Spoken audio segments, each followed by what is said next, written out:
The reverse jam against Indiana his rookie year, the 2000 dunk contest, the leap over a 7-foot guy, Frederick Weiss, in the Olympics.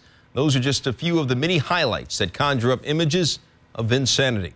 But Vince Carter's athletic achievements pale in comparison to his journey to save a family member. Here's Mark Schwartz.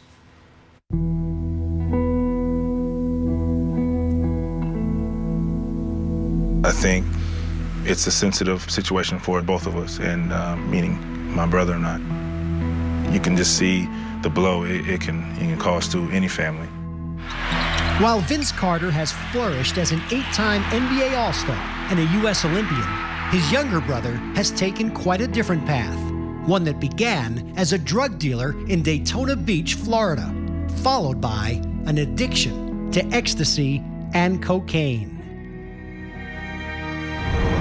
The expectations of everybody saying, oh, your brother's in the NBA, or you should have this, you should have that. The only reason I've sold drugs just because my own independence. I was just merely at it for the money and the fame that came with it. I got the attention I needed, you know. Everybody needed me with the selling of the drugs, you know, like the man of my city. Ruled by his addiction for more than a decade, Chris Carter has been convicted on drug charges 9 times, which he says has damaged his relationship with his brother while devastating their mother.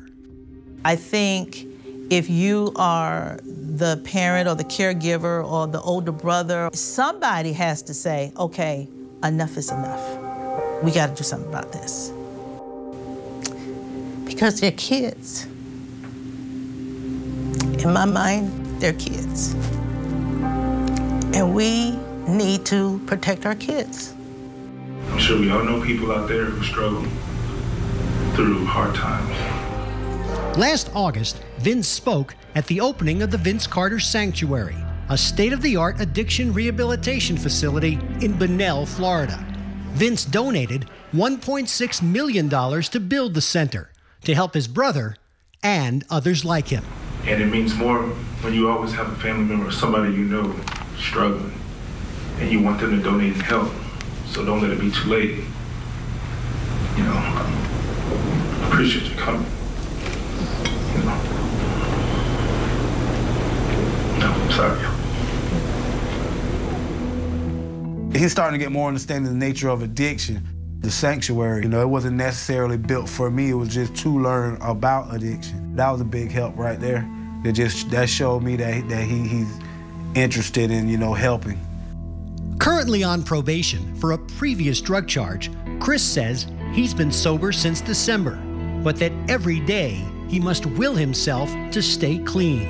And while he yearns for more contact with his brother, who is now just a 45-minute drive away, he says he must first restore himself. I'm proud of him, and I always wish that I made it too. He's been there though. He gives me a lot of advice, a lot of encouragement. No matter what it is he does, I always have my brother back. And I salute him for taking that fall and building himself back up. And that's one of the things that made me want to help and really provide an outlet for others to do the same. Has this brought you guys closer? Yes, absolutely. Absolutely.